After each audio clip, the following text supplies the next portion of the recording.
বন্ধু, আব্বার কাছে কইলাম একটা প্রাইভেট কার কিনে দিত, আব্বা কিনে দিছে একটা জিয়া স্যার। বিষয়টা ওটা ভালো লাগছে না। আরে বেটা আমারে কইছে বেটা সে স্যার কিনে তো দিস বেটা দে কিরে বেটা গাড়ি গাড়ি কিনতে না কবে কিনতে কিনলাম কয়েকদিন পরে দিয়ে একটা গাড়ি কিনবো। বন্ধু তোর কি অবস্থা দিলে? আরে কইস না বন্ধু আব্বারে কইছিলাম একটা 15 প্রো ম্যাক্স কিনে দেওয়ার লাগে দিছে 13 প্রো তারপরে তোমার তোর একটা কিনে দিছে।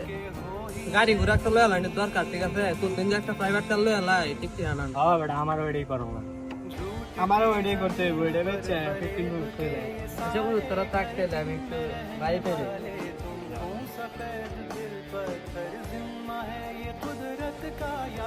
হাই রে জীবন, মানুষের চাহিদার কোনো শেষ নাই। তাদের কাছে এত দামে দেবে বাইক থাকার সত্ত্বেও তারা দামে দেবে জিনিসটা। আমার কাছে তো একটা মোবাইলই ভালো। झूठ की जमीन पर परे